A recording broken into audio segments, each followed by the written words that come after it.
I'm Michael Kellerman with Habitat for Humanity, and I'm here to show you how to change lives by working on the Habitat for Humanity worksite. I'm out here on this cold Saturday. You see around me about 30 volunteers that have come out to build with us today.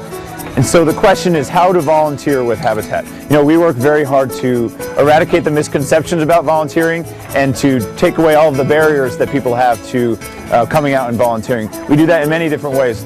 The primary way is that we make sure everyone knows that they don't have to have any construction experience whatsoever to come out and to volunteer on these sites, nor do they have to have any tools or any equipment.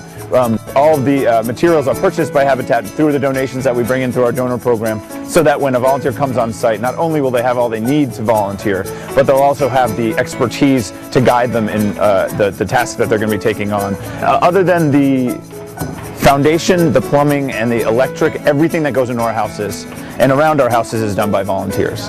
So we work very hard to make sure people know that they shouldn't have any qualms about coming out and volunteering. There will be a place for you here on the site, depending upon what you want to do and what you have the skills to do.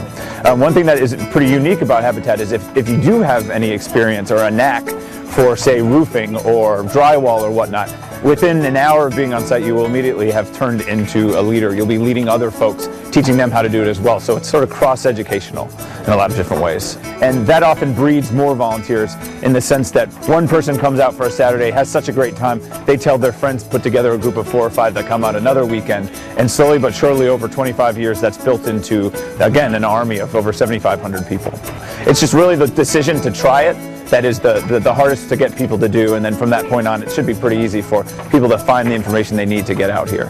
We actually have the second generation of Habitat volunteers where we have people coming out saying, you know, my mom built a house 15 years ago here in Austin and I just wanted to follow in her footsteps. So Habitat's been around long enough that there's 2 generations of Habitat followers. So we pay a lot of attention to making sure that everyone on site is safe.